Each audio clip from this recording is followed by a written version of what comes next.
जय सिया राम जय सिया राम सिया राम जय सिया राम जय सिया राम जय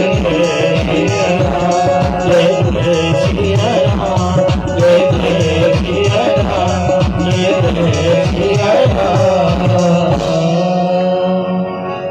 बोलिए राघवेंद्र सरकार की अयोध्यानाथ भगवान की सरयू मैया की कनक भवन सरकार की श्री हनुमान जी महाराज की श्री सदगुरुदेव भगवान की शंकर भगवान की सभी ग्राम देवताओं के स्थान देवताओं के जय जय सीताराम।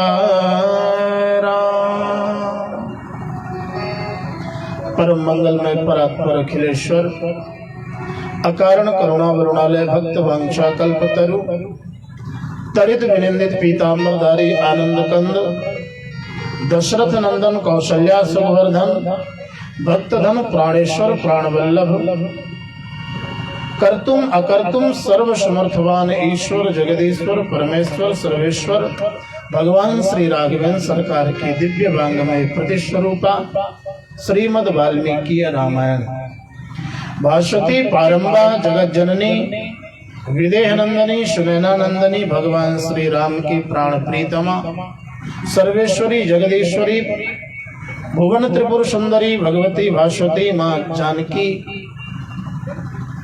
श्री राम कथा के परम रसज्ञ श्रोता अनंत बलवंत संत अंजनी नंदन वायुपुत्र श्री राम चरण चंचरिक सेवक श्री हनुमान जी महाराज प्रातः स्मरणीय पूज्य पाद श्री सदगुरुदेव भगवान जी श्रद्धामयी ममतामयी वात्सल्यमयी महिमा मंडित गरिमा मंडित अर्चनीय वंदनीय माताएं बहनें सती सावित्री अनुसुईया के पद चिन्हों पर चलने वाली बताए हुए मार्गों का अनुसरण करने वाली अनुगमन करने वाली हमारी बहनें ध्रुव प्रहलाद अम्बरीश के पवित्र यशों को गौरवान्वित करने वाले भारत के आशातीत कर्णधार होनहार नवनिहाल नन्हे नन्हे बच्चे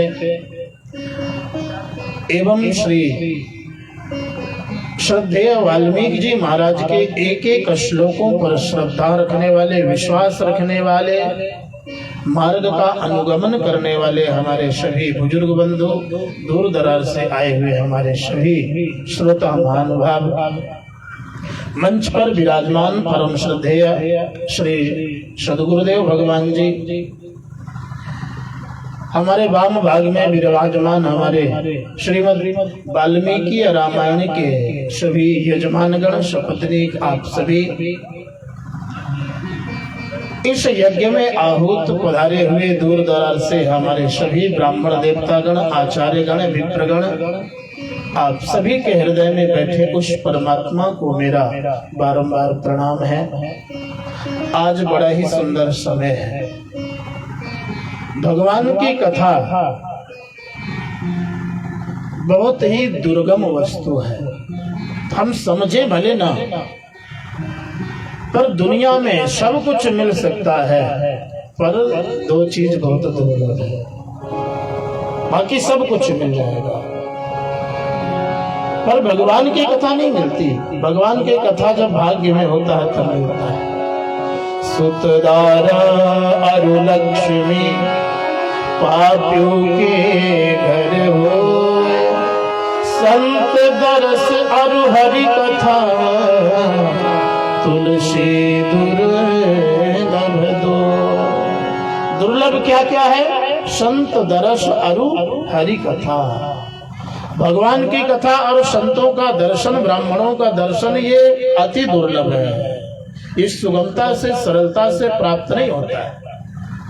बाकी जीवन में शुद्ध धारा लक्ष्मी तो सबके यहाँ होते हैं, क्योंकि भगवान की कथा धन साध्य नहीं है, कृपा साध्य है। धन से अगर कोई चाहे, धन से अगर कोई सोचे कि हमारे पास बहुत धन है, हम भगवान की कथा सुन लेंगे, तो संभव नहीं है। जब तक ठाकुर की कृपा नहीं होगी तब तक भगवान की कथा सुनने का अवसर प्राप्त नहीं होगा। जब जन्म जन्मांतर कल्प कल्पांतर युग युगांतर के संचित पुण्यों का उदय होता है, पूर्वजों का आशीर्वाद होता है, तब भगवान की कथा सुनने का सुंदर अवसर मिलता है। हाँ? भगवान की कथा में बैठ करके सुने पर मन नहीं लगता, क्योंकि गीता में भगवान ने कहा है मन एव मनुष्यानां कारणम व्यक्तिरेव च। ये पतन का जो कारण है ये केवल मन ही है और कुछ नहीं। मन की 3 गतियां हैं। ये मन कुछ ना कुछ सोचता है। जितने लोग यहाँ बैठे होंगे कुछ ना कुछ सबके मन में चल रहा हो। पहली गति मन की। दूसरी गति है कि ये मन कुछ ना कुछ देखता है। हाँ? और तीसरी गति, ये मन भटकता है, कहीं न कहीं जाता है, सोचता है, देखता है और भटकता है। इस मन की 3 ही गति है, चौथी कोई गति नहीं। इसलिए भगवान की कथा से पहले हमारे पूर्वजों ने, ऋषियों ने, संतों ने एक विधान बनाया कि जब हम मंच में बैठते हैं ना भगवान की कथा सुनाने के लिए अथवा सुनने के लिए, तो ये जो मन है ये सुनने नहीं देता है। मन को एकाग्र करने का साधन क्या है? मन को हम एकाग्र कैसे करें? जब हम पूजा करने बैठते हैं तो मन हमारा इधर उधर भटकता है, पूजा में नहीं लगता। इसका साधन, इसका सरलतम उपाय यही बताया है कि भगवान का कीर्तन करो। भगवान के कीर्तन करने मात्र से ही ये मन हमारे बस में हो जाएगा। और भगवान की कीर्तन ताली बजा के करना चाहिए, क्योंकि जो हाथ की रेखाएं होती है ना, हम लोगों के पास तमाम आते हैं हाथ दिखाने, कुंडली दिखाने लोग। तो अगर आप 9 दिन तक ताली बजा करके भगवान नाम सुंदर गा करके और कीर्तन बोलते हो ना, तो आपकी जो हाथ की खराब रेखा है वो सब रेखा ठीक हो जाएगी। हम लोग यहाँ कथा श्रवण करने के लिए पधारे हैं, जो कथा 9 दिन तक होगी, राम कथा, यही ना?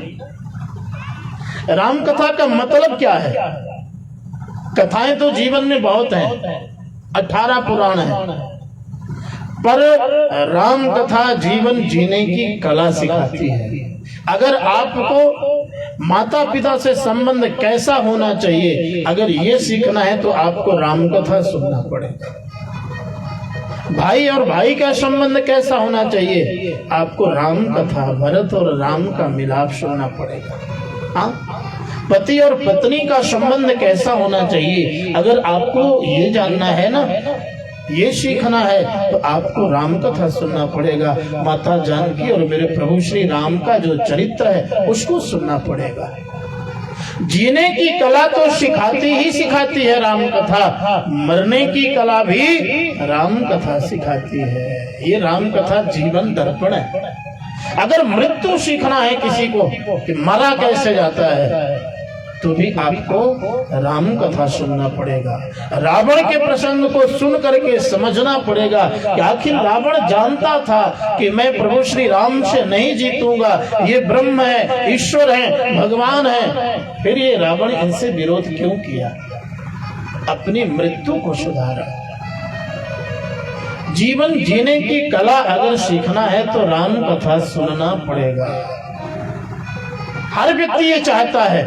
अगर आपसे भी पूछ दिया जाए कि आप बेटा चाहते हो राम जैसा कि कृष्ण जैसा, तो सबके जुबान में एक ही शब्द आएगा कि राम जैसा। है?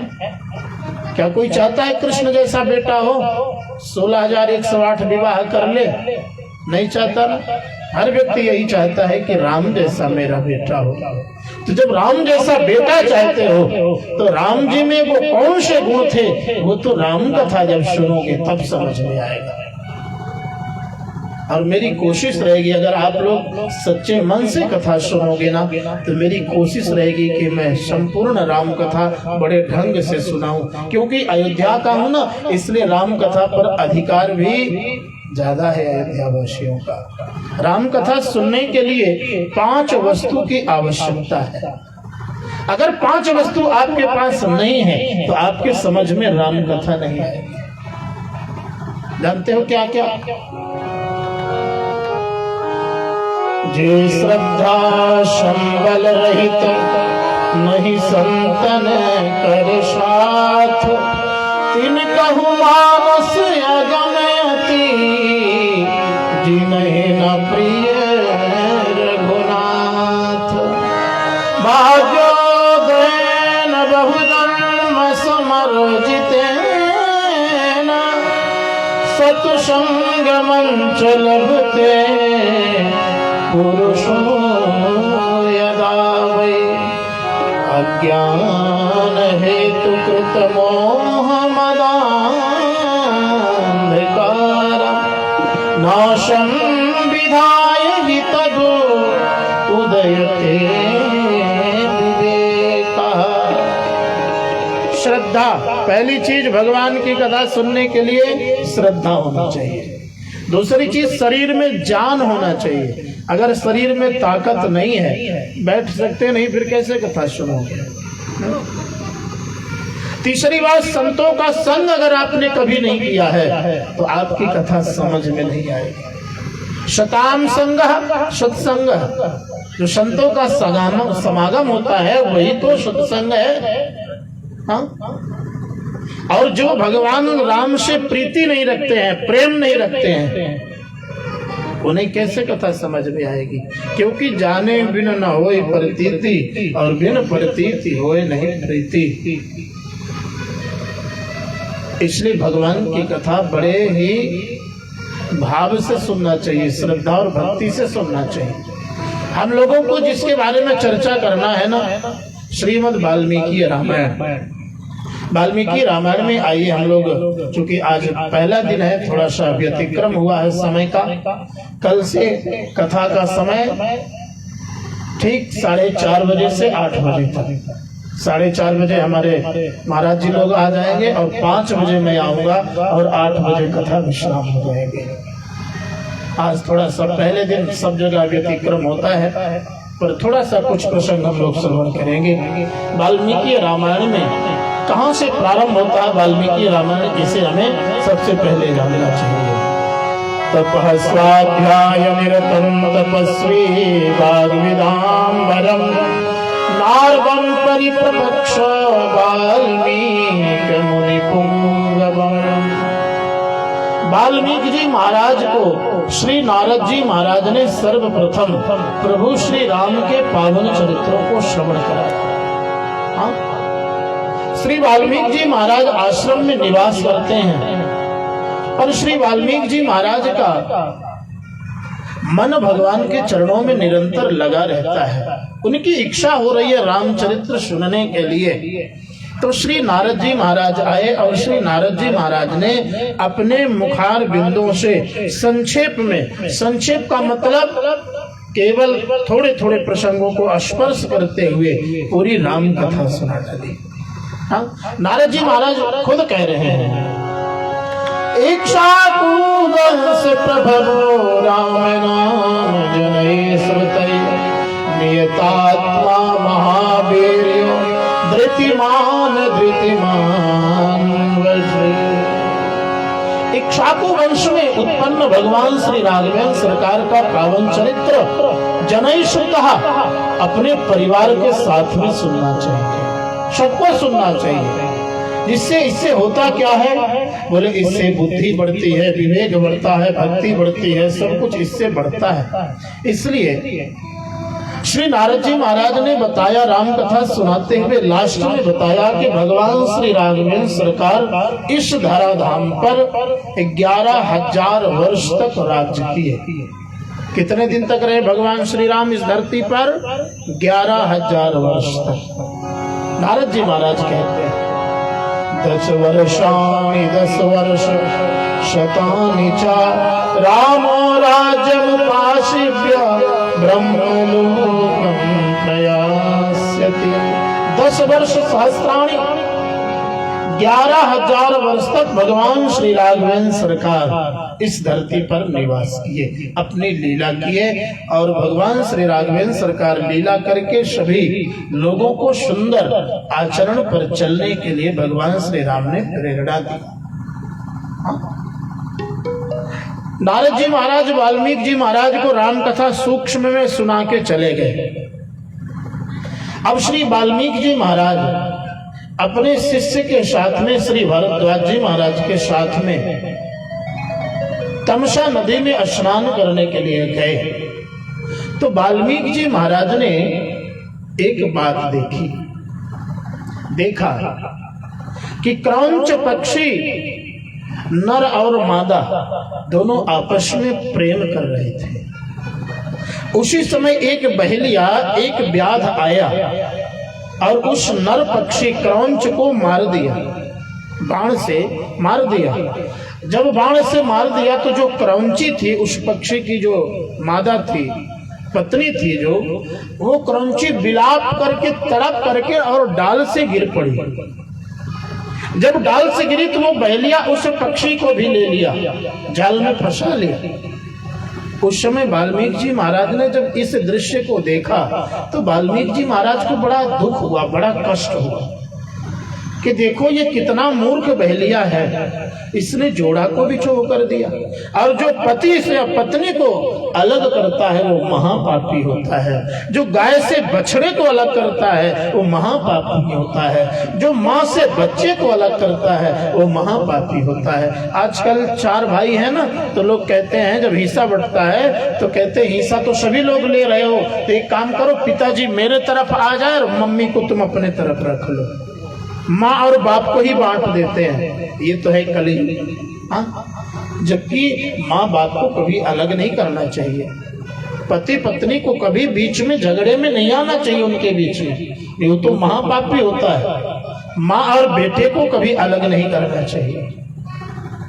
जब इसने मार दिया तो श्री वाल्मीकि जी महाराज को बड़ा दुख हुआ और हृदय से दुखी हुए परमात्मा का चिंतन करने लगे। तो उनके मुख से एक श्लोक निकल पड़ा, वाल्मीकि जी महाराज के मुख से, और इसी श्लोक से सुंदर वाल्मीकि रामायण की रचना हुई।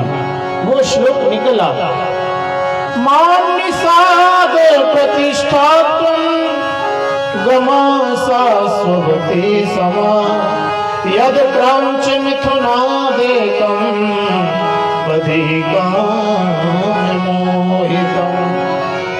निषाद प्रतिष्ठात्वं गमः शाश्वती समा। अरे दुष्ट निषाद, मैं तुझे श्राप दूंगा। तुमने इस पक्षी को मार दिया है जिनका कोई अपराध नहीं, निरपराध को तुमने मार दिया, मैं तुझे श्राप दे दूंगा। उसी समय श्री ब्रह्मा जी महाराज प्रकट हो गए व्यास जी के पास। ब्रह्मा जी महाराज प्रकट होकर के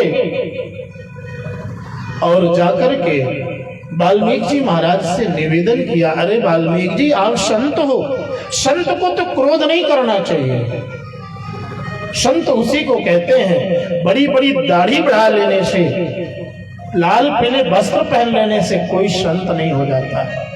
संत का स्वभाव क्या होना चाहिए, संत का प्रभाव क्या होना चाहिए, संत का आचरण क्या होना चाहिए। संत तो आप भी हो सकते हो, पैंट पहनने वाला भी संत हो सकता है। हाँ, दाढ़ी बढ़ा लेने से संत नहीं होता, क्योंकि संतों के जो नियम है ना वो बताया गया। संत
संत कहते हैं उनको जिनका हृदय नवनीत यानी मक्खन, ताजा मक्खन, उनका हृदय मक्खन के समान हो, कठोर ना हो।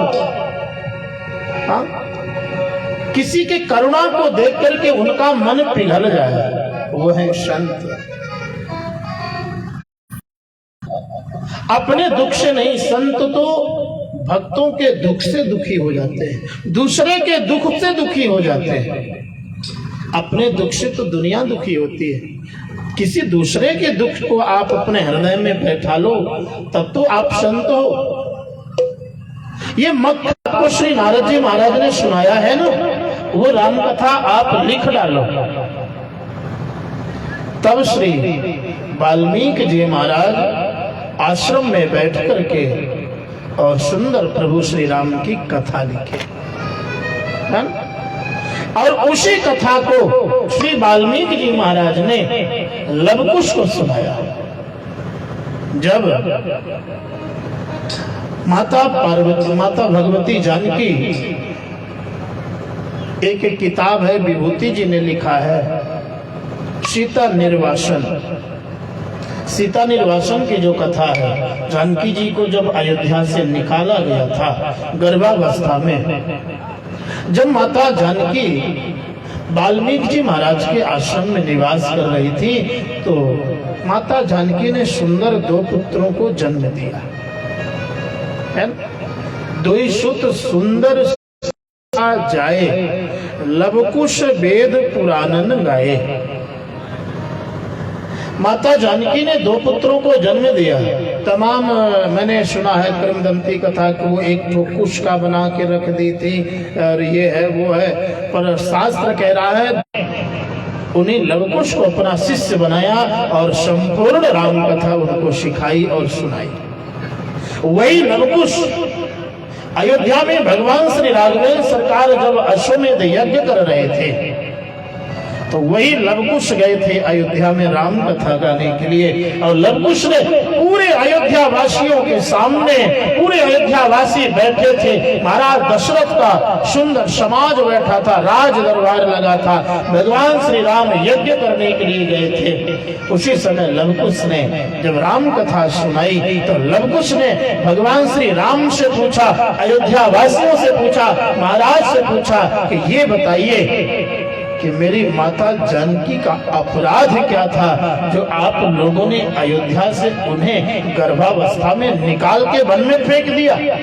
क्या अपराध था जानकी का? और भगवान श्री राम यज्ञ कर रहे हैं, बिना पत्नी कथम धर्मा, बिना पत्नी का कैसा यज्ञ?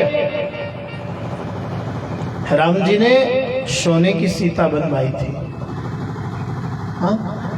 सबकी आंखों में आंसू आ गए जब लवकुश ने माता जानकी के सुंदर करुणा की कथा कही ना। सबके हृदय से करुणा उमड़ पड़ी। भगवान श्री राघवेंद्र सरकार तत्काल चले गए माता जानकी के पास। भगवान श्री राम ने कहा, जानकी मुझे माफ करो, मैं तुम्हें लेने आया हूं, तुम चलो अयोध्या। पर माता जानकी ने भगवान श्री राम को परीक्षा दिया था। जब लंका से माता जानकी आई है ना तो अग्नि से प्रकट हुई है। हाँ? परीक्षा दिया था कि जानकी यद्यपि शुद्ध है प्रभु, फिर भी कलंक धोबी ने लगाया तो भगवान ने अयोध्या से बाहर निकाला। जानकी जी ने दूसरी परीक्षा भगवान श्री राम को दिया। हमारी माताओं की जो जीवन शैली है ना, वो हमेशा अपनी सफाई देने में ही बीत जाती है। पति कितना भी गलत होता है पर माताएं अगर कह दें तो मार के, जबरदस्ती डांट के और उनको उस बात को मनवा लेता है। लेकिन हमारी माताएं कुछ ना करें, चाहे जितने अच्छे से रहे, फिर भी इनके ऊपर हमेशा उंगली उठती है, हमेशा कलंक इन्हीं को लगता है। हाँ? पुरुष शराब पी ले तो चलाऊ है, पर अगर हमारी माताएं कहीं पान खा ले तो चलाऊ नहीं है ना? ये गलत है, ये अत्याचार है स्त्रियों के साथ में। लवकुश ने यही बात जब कही, भगवान श्री राम को पछतावा हुआ अपने करने पर भगवान श्री राम जानकी के पास पहुंच गए। जानकी, मैं तुम्हें लेने आया हूं। जानकी जी ने तत्काल धरती माता का स्मरण किया प्रभु श्री राम को विश्वास दिलाने के लिए, क्योंकि जब किसी दूसरे के बहकावे में लोग आ जाते हैं ना, तो फिर पत्नी के ऊपर से विश्वास घटा देते हैं। जबकि भगवान श्री राम क्या नहीं जानते हैं कि मेरी जानकी परम पवित्र है। स्वप्न में भी मेरे अलावा, मेरे राम के अलावा और कभी किसी के बारे में सोचा तक नहीं। फिर भी भगवान ने दूसरे के कहने से अयोध्या से निकाल दिया। हाँ, हालांकि जाते हुए, और अयोध्या वासी इतने थे, किसी ने एक बार भी मना नहीं किया कि प्रभु श्री राम आप जानकी को क्यों निकाल रहे हो अयोध्या से, और वो भी गर्भावस्था में, जब उन्हें सख्त जरूरत है अयोध्या की, राम की, कौशल्या की, उस समय निकाल रहे हो। कोई नहीं बोला। ये दुनिया ऐसी ही है हो। हाँ, इसलिए दुनिया में अगर कोई समस्या आपके घर में है तो दुनिया के लोगों से मत कहो।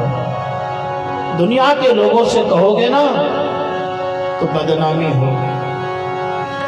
रही मन निज मन की दशा, मन ही राखी गो, सुन खिलई है लोग सब, बात न लई है को।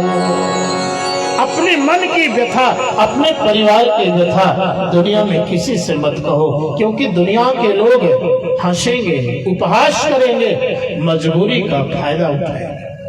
भगवान से कहो, प्रभु से कहो, हे ठाकुर जी आप ही हो जो मेरी रक्षा करो, मुझे बचाओ। माता जानकी ने यही कहा, हे धरती माता, अगर मैंने स्वप्न में भी अपने प्रभु श्री राम के अलावा किसी को भी ना सोचा हो तो मुझे तुम स्थान दे दो अपनी गोदी में। धरती माता फट गई और जानकी जी जाने लगी धरती में। भगवान श्री राम पकड़ने की कोशिश किए, दौड़े, जानकी रुक जाओ, रुक जाओ। जानकी जी ने कहा, प्रभु अब मैं नहीं रुक सकती, क्योंकि आपको भरोसा नहीं मेरे ऊपर। जब भगवान को भरोसा नहीं तो साधारण इंसान को कैसे भरोसा रहेगा। भगवान श्री राम धनुष बाण लेके खड़े हो गए, धरती मैं तुझे मार दूंगा। धरती ने कहा, प्रभु जब जब बेटियों पर अत्याचार होता है तो दुनिया का कोई साथ दे या ना दे, पर उस बेटी की माँ जरूर साथ देगी। धरती से ही जानकी जी प्रकट भई हैं, इसलिए धरती में ही समाहित हो गई है। मेरी बेटी है, मैंने ही प्रकट किया और मैंने ही अपने में समाहित किया। भगवान श्री राम इस विरह को सहन नहीं कर पाए और भगवान श्री राम आए और अयोध्या में सरयू जी में गुप्तार घाट में भगवान श्री राम अपने लीला को संवरण कर लिए। यहाँ तक की कथा वाल्मीकि जी महाराज ने सुंदर वाल्मीकि रामायण में लिखा। ब्रह्मा जी ने कहा आप वाल्मीकि जी महाराज को कहा आप राम जी का चरित्र लिखिए। तब वाल्मीकि जी महाराज सुंदर राम चरित्र लिखने लगे। हाँ, उसी रामचरित्र को हम लोग 9 दिन तक श्रवण करेंगे। आइए श्रवण करते हैं।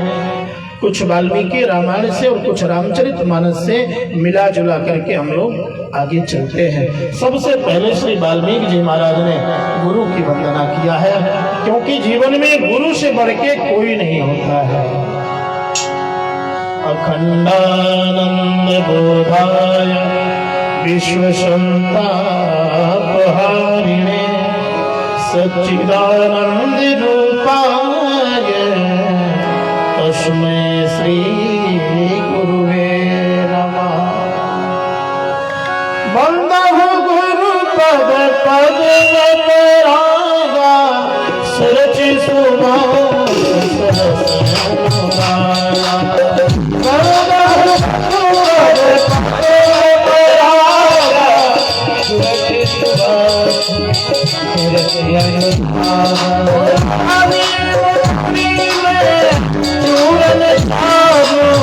समन सकल भगवती परिवारो चूरन चारो समन सकल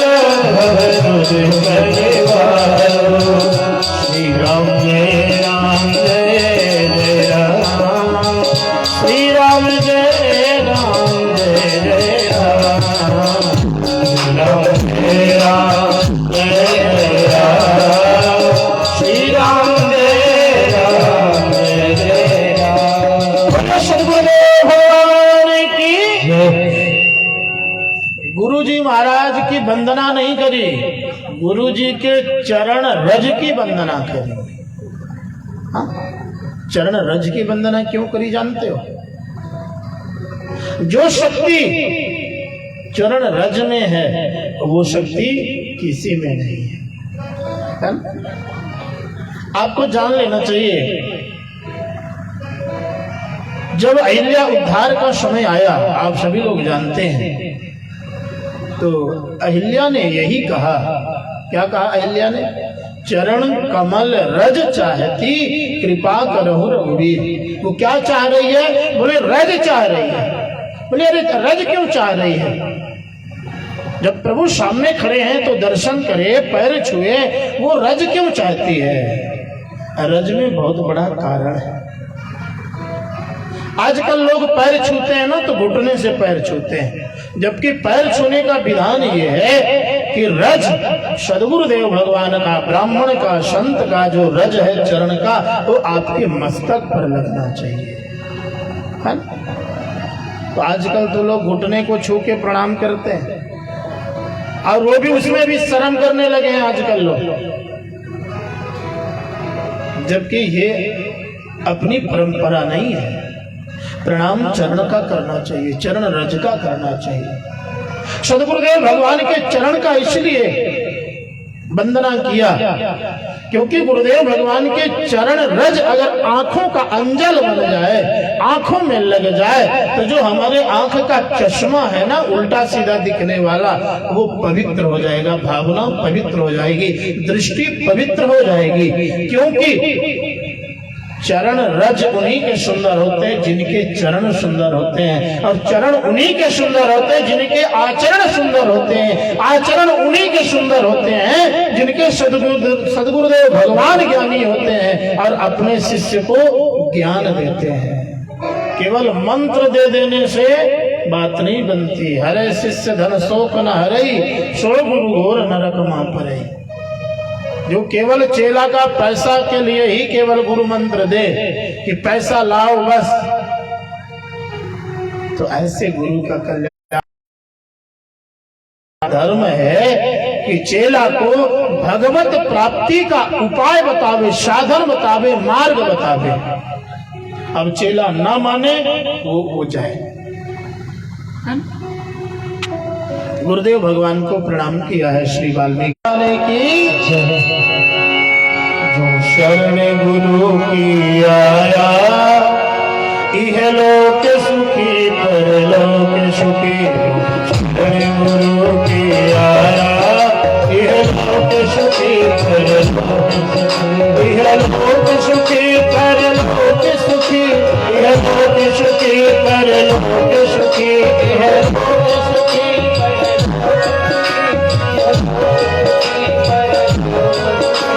लोक सुखी परलोक सुखी। लोक सुखी परलोक सुखी। लोक सुखी परलोक सुखी। और जिसने गुरु ज्ञान पचाया, यह लोक सुखी परलोक सुखी। जिसने गुरु ज्ञान पचाया,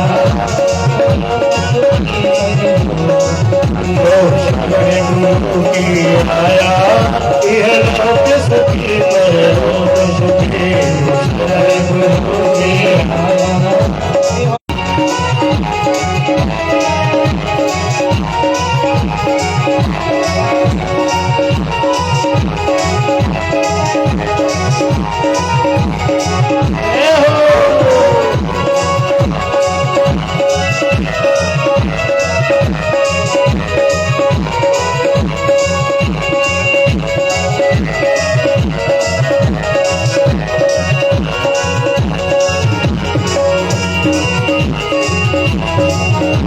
सभी लोग ताली से भाव से सभी लोग गाइए, तो चलता हुआ भजन सबको पता है।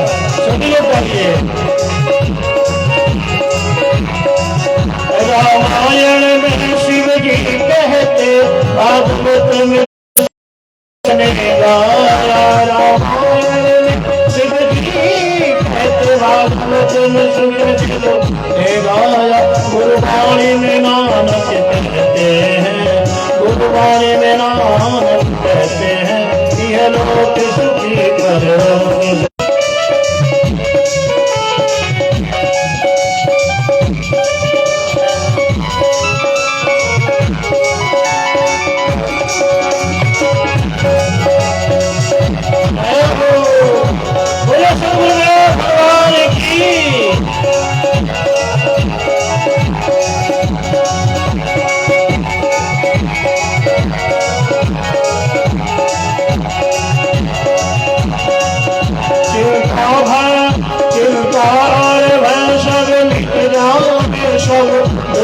दोष भी मिट जावे।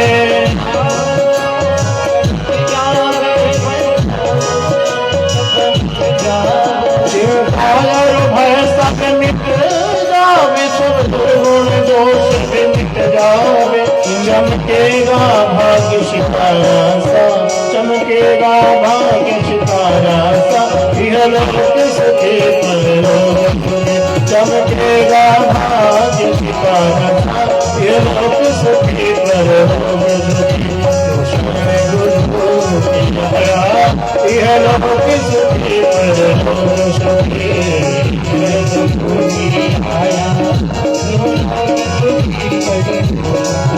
सांसों में हो प्रभु का सुमिरन, और मन में सुमिरन गुरु का हो। और मन में सुमिरन गुरु का, सांसों में प्रभु का सुमिरन, मन में सुमिरन गुरु का हो। जिसने इनको अपनाया, जिसने इनको अपनाया, यह लोक सुखी परलोक सुखी। आया यह लोक सुखी परलोक सुखी।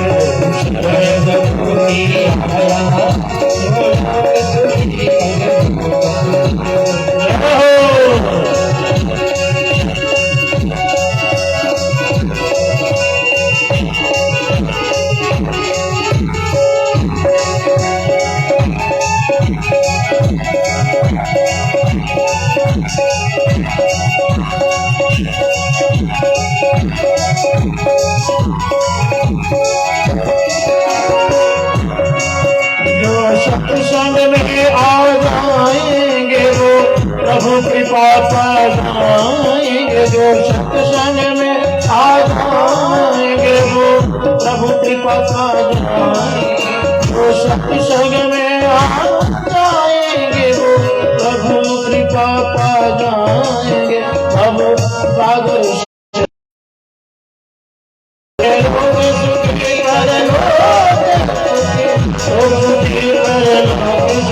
जिसने गुरु ज्ञान बतलाया, यह लोक सुखी परलोक सुखी। यह लोक सुखी परलोक सुखी। यह लोक सुखी परलोक, यह लोक सुखी परलोक। बोले सद्गुरुदेव भगवान की जय। श्री वाल्मीकि जी महाराज ने श्री प्रभु श्री राघवेंद्र सरकार के पावन चरित्रों का स्मरण किया और प्रभु श्री राघवेंद्र सरकार के पावन चरित्रों को सुनाना प्रारंभ किया। भगवान श्री राम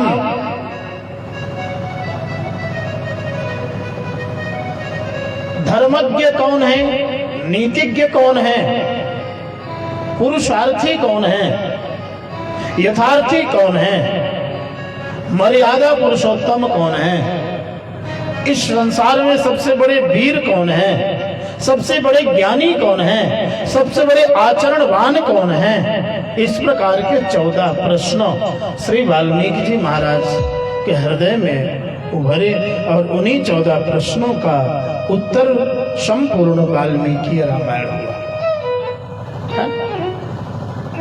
क्योंकि भगवान श्री राम के निवास स्थान भी 14 जगह पर है। भगवान श्री राघवेंद्र सरकार 14 जगह ही रहते हैं, इसलिए ये 14 प्रश्न श्री वाल्मीकि जी महाराज के हृदय में जागृत हुए। अतिव्ययिकादशं तो नाम करो तब ज्येष्ठं राम महात्मानं वरदस्यामुन्मूलनम्।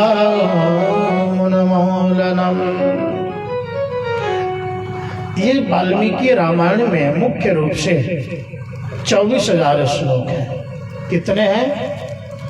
24,000 श्लोक। ये जानना चाहिए, सबको जाने रहना चाहिए। 24,000 श्लोक हैं और 500 सर्ग हैं और 7 कांड हैं। जिस प्रकार से रामचरितमानस में 7 कांड हैं, आप लोग जानते हैं। उसी प्रकार से वाल्मीकि रामायण में भी 7 कांड है। 7 कांड का मतलब क्या है? 7 कांड क्यों लिखे? इसके कारण ये हुए, कई कारण है इसमें। पहली बात तो ये है, भगवान श्री राघवेंद्र सरकार का 7 समुद्र पर अधिकार है, इसलिए समुद्र 7 होते हैं, इसलिए 7 कांड लिखा। द्वीप 7 होते हैं, इसलिए 7 कांड लिखा। दिन 7 होते हैं, इसलिए 7 कांड लिखा। सरगम 7 होते हैं, इसलिए 7 कांड लिखा। हाँ? हर व्यक्ति के, हर जीव की मृत्यु और उत्पत्ति 7 दिन में ही होती है। कोई सोमवार को मरता है, कोई मंगलवार को, ऐसे ही जन्म लेता है। 7 दिन ही होते हैं, इसलिए। अथवा राम जी की जो राशि है वो 7वीं राशि है, तुला राशि। जिनका नाम र शब्द से होगा उनकी राशि होगी तुला। मेष, वृष, मिथुन, कर्क, सिंह, कन्या और तुला, 7वीं राशि भगवान श्री राम की है, इसलिए 7 कांड लिखा। तमाम और भी बहुत सुंदर सुंदर कई कारण है। पर आज समय, चूंकि सभी लोग दूर दूर से आए हुए हैं, इसलिए आज की कथा को यहीं पर विराम देना चाहिए। और फिर केवल इतना ही जानना चाहिए, श्रोता को क्या करना चाहिए, ये बात जान लीजिए। श्रोता को क्या करना चाहिए? श्रोता को पहली चीज तो क्रोध नहीं करना चाहिए, ठीक है। किसी को अपशब्द नहीं बोलना चाहिए, गाली इत्यादि नहीं देना चाहिए, क्रोध नहीं करना चाहिए, नाखून और बाल नहीं काटना चाहिए 9 दिन तक, खटिया पर सोना नहीं चाहिए, जमीन पर सोना चाहिए अथवा तख्ता पर सोना चाहिए, और हो सके तो फलाहार करके रहना चाहिए। नहीं हो सके तो दोपहर को फलाहार, शाम को भोजन कर ले। ये भी संभव नहीं है तो बोले भोजनम तू वरम मन्ये, अगर आपकी इच्छा है तो आप दोनों टाइम भोजन कर सकते हैं, इसमें भी कोई समस्या नहीं है। लहसुन प्याज नहीं खाना चाहिए, इसका त्याग होना चाहिए। और बड़े नियम से, बड़े श्रद्धा से, बड़े शुद्धता से रह करके भगवान की कथा सुनना चाहिए, क्योंकि ये कथा बार बार सुनने को नहीं मिलती, जीवन में एक ही बार मिलती है।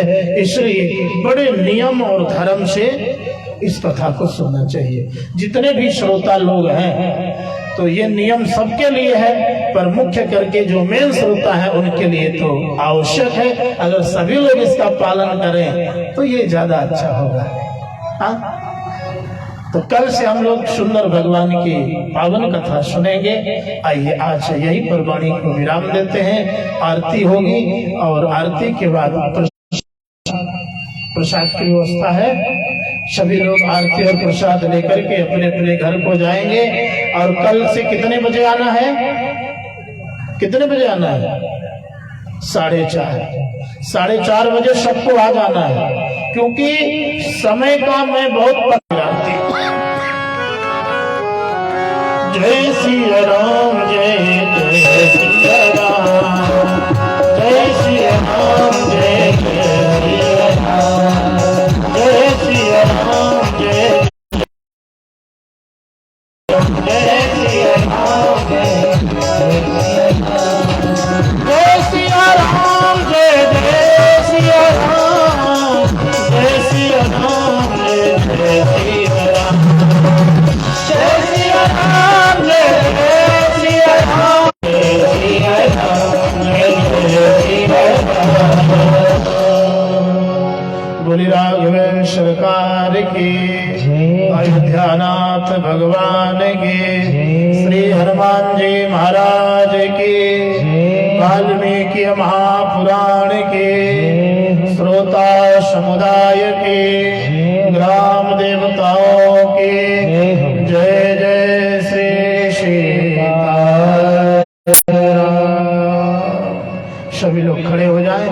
खड़े होकर के सुंदर आरती होगी और आरती के बाद फिर आप सभी लोग अपने अपने घर को प्रस्थान करेंगे।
भैया राम भैया लक्ष्मण राम भगवान राम बबुआ के लक्ष्मण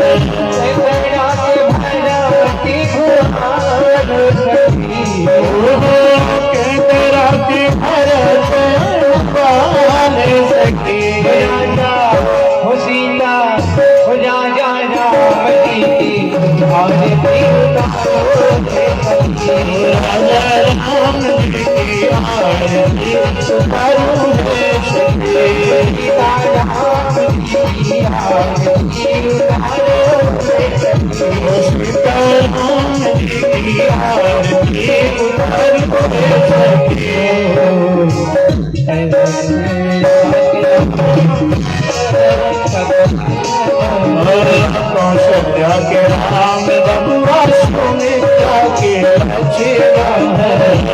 लक्ष्मण राम भैया कौशल्या के राम बबुआ सुमित्रा के लक्ष्मण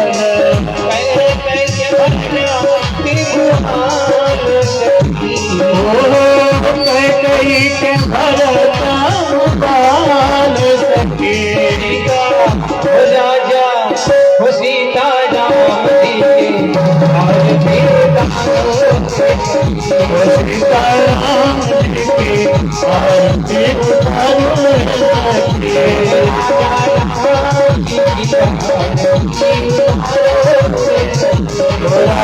राम की आरती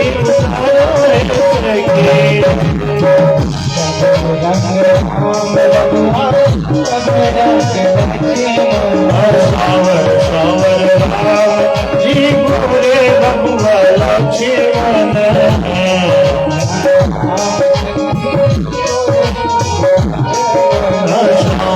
सावर राम जी पूरे बबुआ लक्ष्मण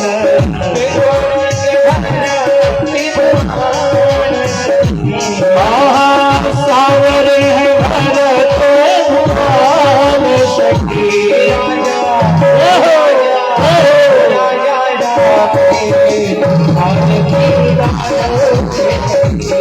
राजा राम की आरती उतारो सीता राम सीता राम सीता राम गौरी गौरी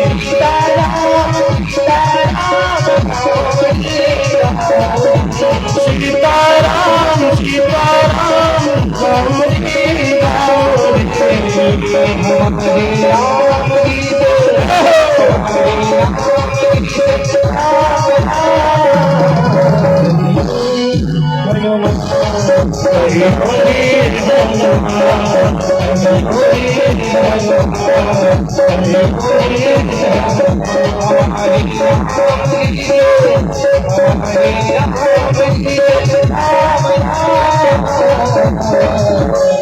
कहियो जी